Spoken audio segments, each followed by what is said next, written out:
gold trails and ghost towns. Share the adventures of our early pioneers as we explore the development of the Pacific Northwest and beyond. With your host, Mike Roberts, and historian Bill Barlee.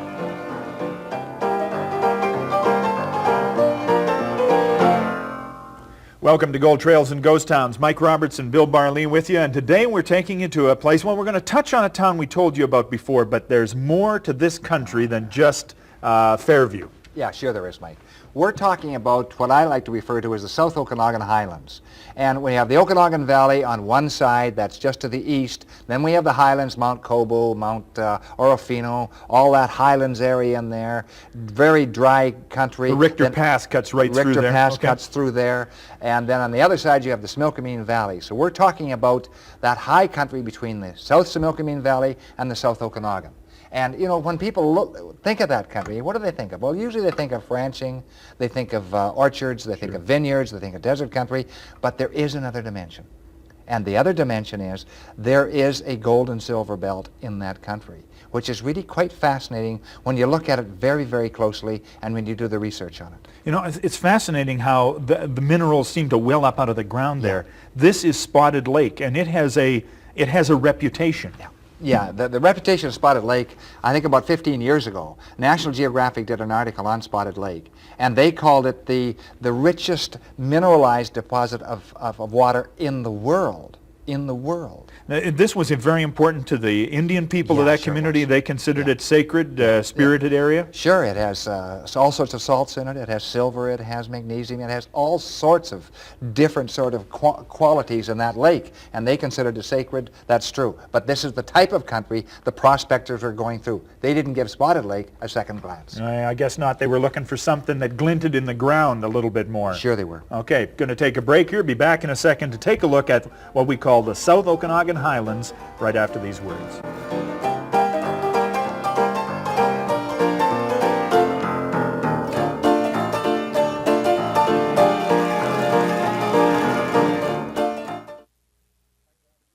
Welcome back to Gold Trails and Ghost Towns. Mike Roberts and Bill Barlee talking about the South Okanagan Highlands, a region which you say has got silver and gold stringers through it. Yeah, there's no doubt about it. Some copper in the area as well, but mostly silver and gold.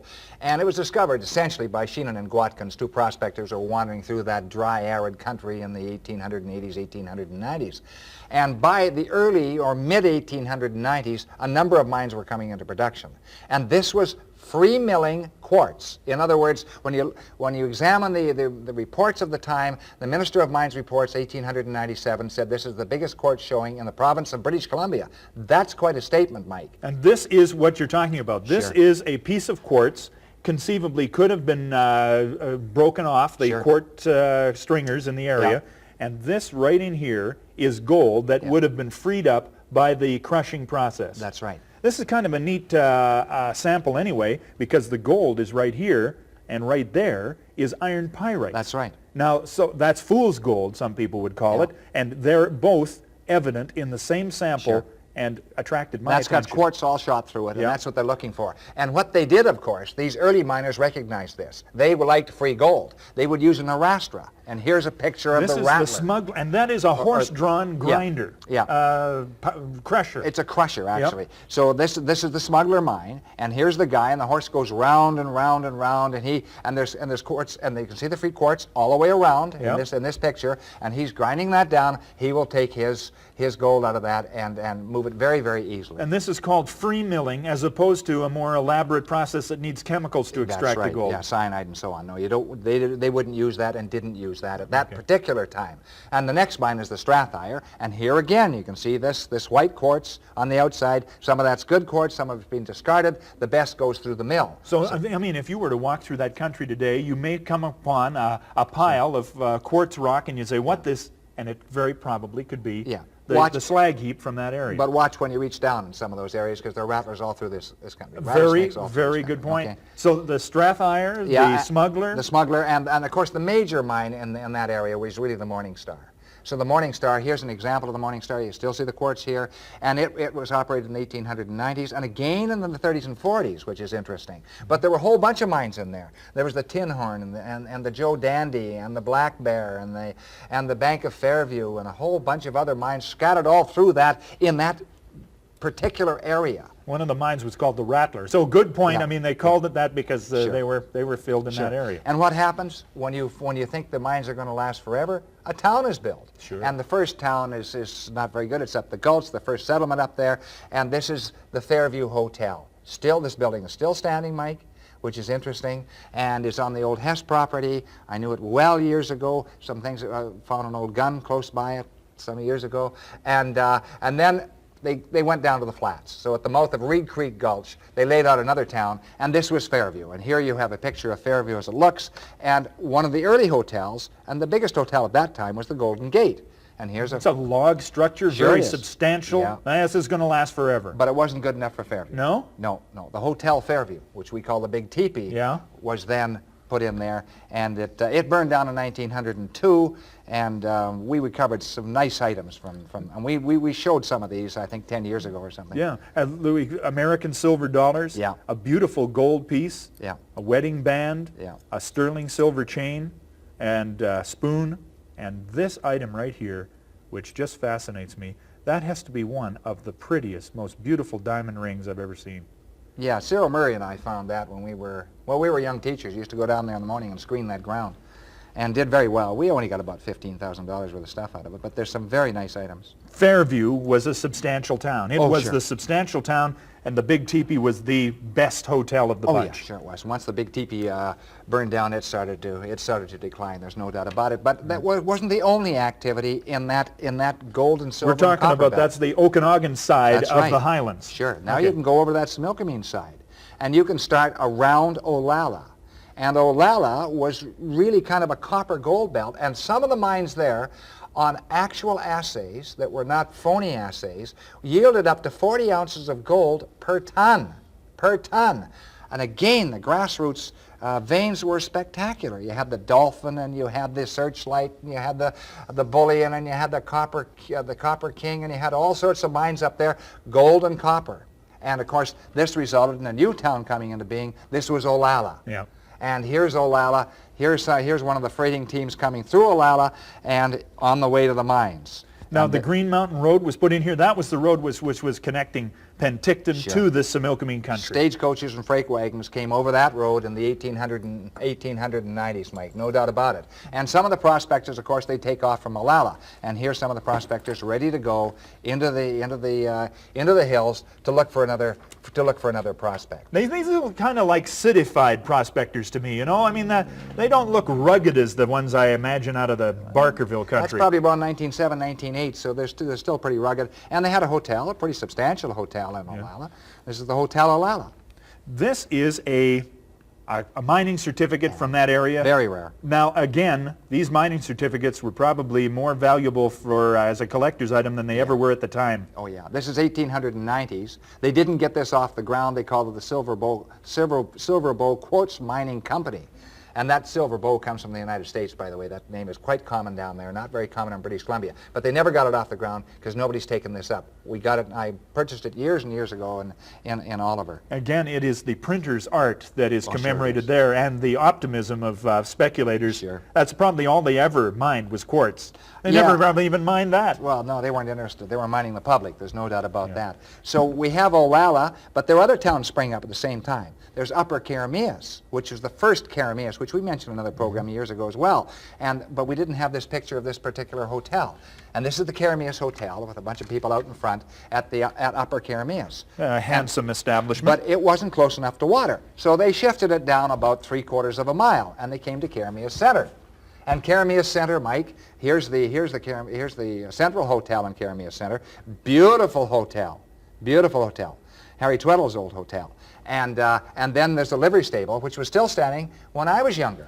This is the Palace Livery and Foods.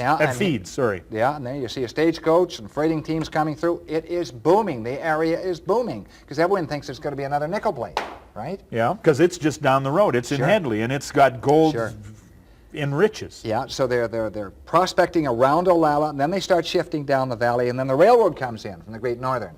And then Carameus proper, which we know as Carameus today, comes into being. And Carameus proper is quite interesting. Here is the Carameus Hotel, which was still standing, Mike, when I was about like this in the early 1950s. Yeah. In fact, I remember going in there once, and I'm sitting down to have breakfast, and an old-timer comes down the stairs. He was staying in the hotel, and he looks at me and he says, "You Bill Barley?" And I said, "Yeah." "You're interested in mining?" I said, "Yeah. Yeah, I was brought up in a mining town, brought up in mining country." "Well," he says, "I got a pretty good prospect down in the South Valley." I said, "Oh, have you?" "Yeah," he says, "called Horn Silver." And I said, "Oh, that's interesting. Yeah, I think I know where it is. Yeah, up in the side hill there." I said, "He said, really good silver." And he wasn't lying. It was great silver. And I said, "Well, but I asked a question I should have asked." I said, "How's the access to it?" "Well," he says, "just about perpendicular," he says. I says, I think I'll pass on that 10 cents a share," which I did. But that later became the Utica. And the Utica produced millions of ounces of silver. And that has it got Danco mine sign on it right now? Yes, now The Danco. sign. So it was Horn Silver, and then And all the Utica, other. and then Danco. Now this is silver ore. Now how does it reach this stage? That would go through a ball mill. Yeah. Now it Actual looks crushing. sort of leaden here. Yeah, it I mean does. it does, but what's the big determiner? I mean, if this was lead, It what would bend. it do? It would bend very easily, but silver tends to fracture, so it's more fragile than lead. This is not bending, and this and it is isn't. almost pure silver in here. Yeah, that's 96% pure, which is surprising. That came out of a ball mill. Now silver, it's kind of like gold. This is a big slug of natural silver ore. And it feels heavy, but it isn't. It's only about half the weight of gold. But I mean, that looks interesting too, Yeah, doesn't it? You know sure. they had the same birth, don't you? Oh yeah. Very interesting stuff.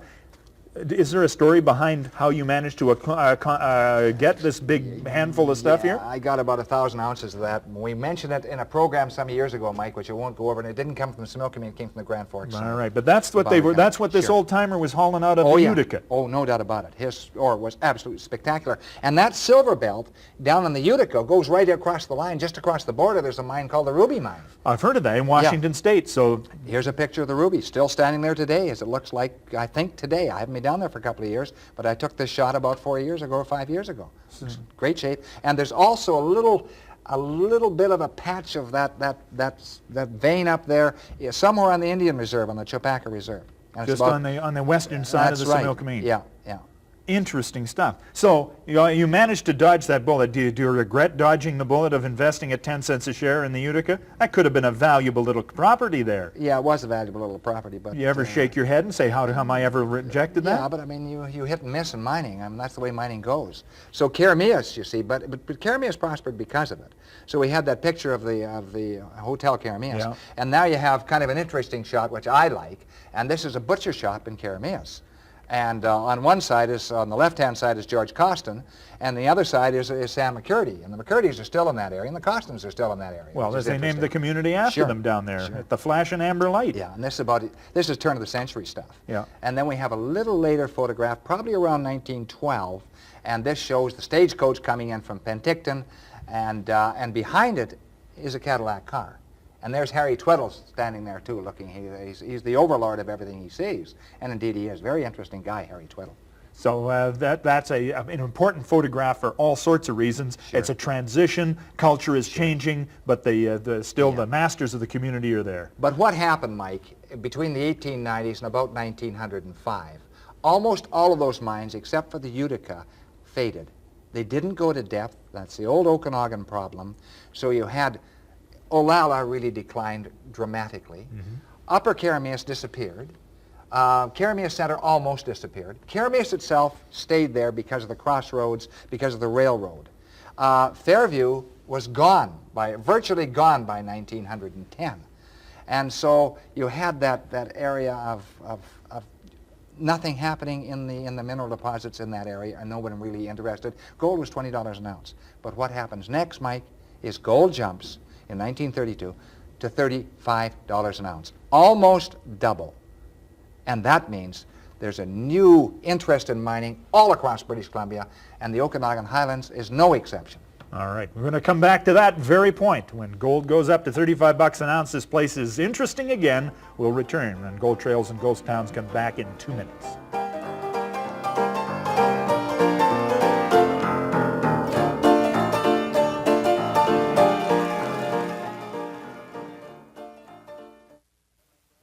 Welcome back to Gold Trails and Ghost Towns. Mike Roberts and Bill Barley. And as we said, when the price of gold nearly doubles, things that weren't economical to mine before suddenly become maybe very valuable. Of course. They looked right from the border north, and almost on the border is Kruger Mountain, and they had two very good mines there, the Lakeview and the Dividend, and both of those produced gold over an ounce a ton, and that's considered extremely good. That's right on the outskirts of Osoyoos, right, sure well, almost in the city limits. Yeah, right. Yeah, very definitely. Then we went back into Fairview, and they reopened some of the properties there, mostly the Morning Star. And then we went north of that on the flanks of Orofino Mountain.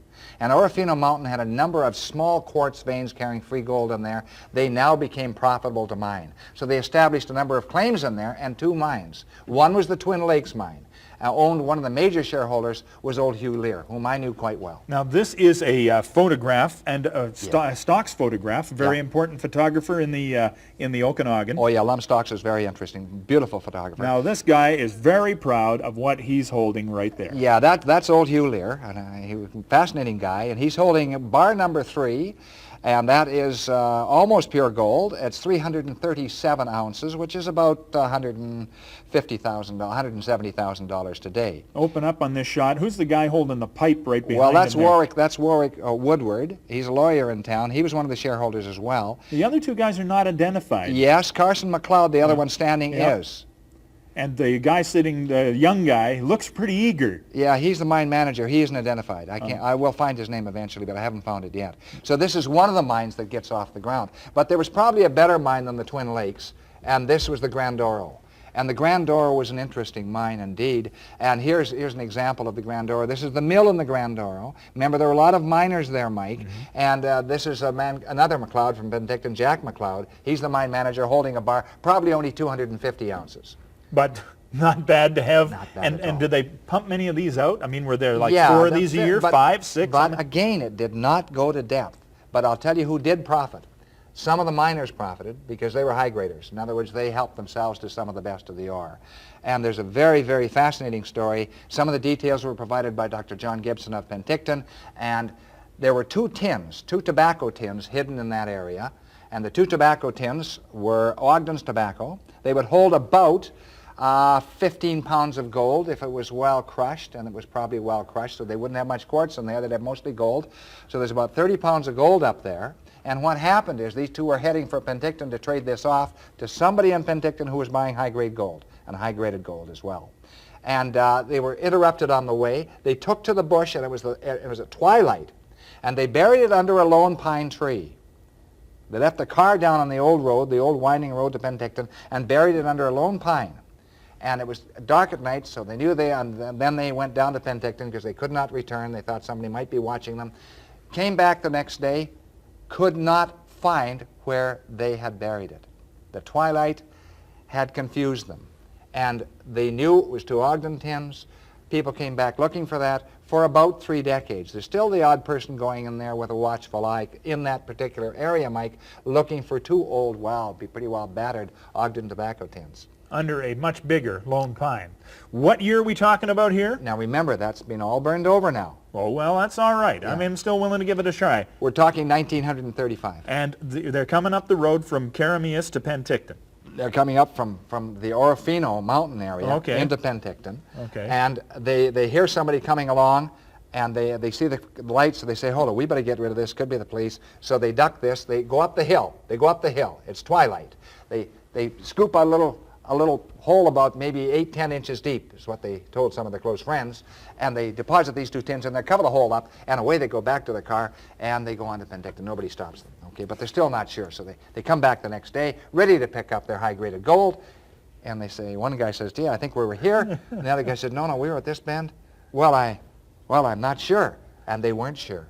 And as far as we know, and a number of people have looked for it, I think that those tins are still there. I think there's probably around 25 to 30 pounds of pure gold in there, which is not spectacular, but it's quite attractive. Well, at $385 an ounce, I would say so. That's $385 U.S. It's over 500 Canadian. So when each pound's worth. So what's my best technique here? Do I take a dog who sniffs out gold? Do I take a metal detector? Do I take? I just find that road from Orofino Mountain to Penticton. The old road. Yeah, it's still, They're you can coming still up a see it. hill. Yeah. They ride up the uphill side of this place. Well, you could use a metal detector, but to cover 1 acre with a metal detector takes days to do. Yeah. Maybe a good week. To cover 10 acres takes a number of weeks.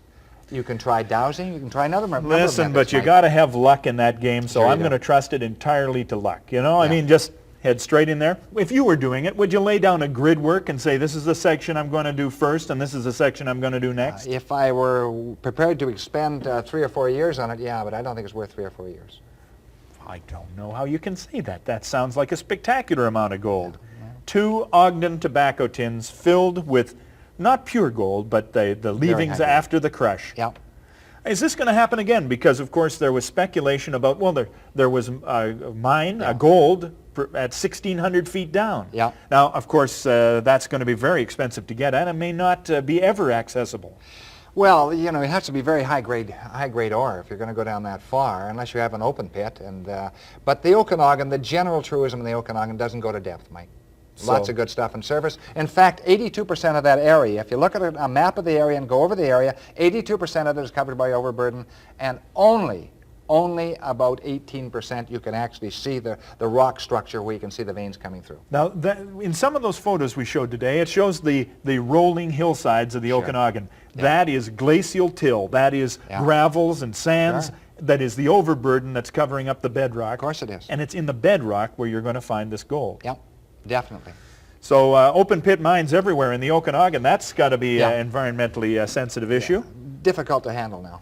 That's why so much of the gold history of this area is history. It happened before all of this observation. Got a couple of artifacts for you to take a look at here. What's so special about W.B. Riley, Loomis, Washington? Well, there's a Fairview mark on it, so that was sent around the turn of the century. So there's a cancellation of Fairview. And the other one, there's another one there as well. It goes to Camp McKinney via Fairview. So that goes on the old stagecoach road, which went from Fairview to Camp McKinney. And there were still people prowling around Camp McKinney at the time. And one of those dates was 1898, and the other one just about the same time. And do you happen to know W.B. Riley? I mean, No, is there I any don't. kind of character there? Is somebody you might want to know? I could look in the Minister of Mines reports, the index 1874-1936. I might find his name. W.B. Riley. Okay. Fascinating stuff. Would it be a tobacco tin that would be maybe about this size? A little bit bigger. A little bit About a bigger than third this bigger, size yeah. here. Okay, and filled with gold and Mostly little gold. quartz, Little bit of quartz. crushed together there. Yeah. 1936. Road from the Orofino Mountain. to That's Benton. right. Do you have 2 or 3 years? Anyway, thank you very much. The South Okanagan Highlands is the location we visited today, starting with the old town of Fairview and then expanding out from there to all of the places we talked about. I mean, it's wonderful to take a drive through that country. Just head down to Karamias. You'll go through Coston. You'll go through Olalla. You'll head over the Richter Pass to Asuyus. You can take a look at the mine that was there. A great place to visit in the South Okanagan. See you next time on Gold Trails.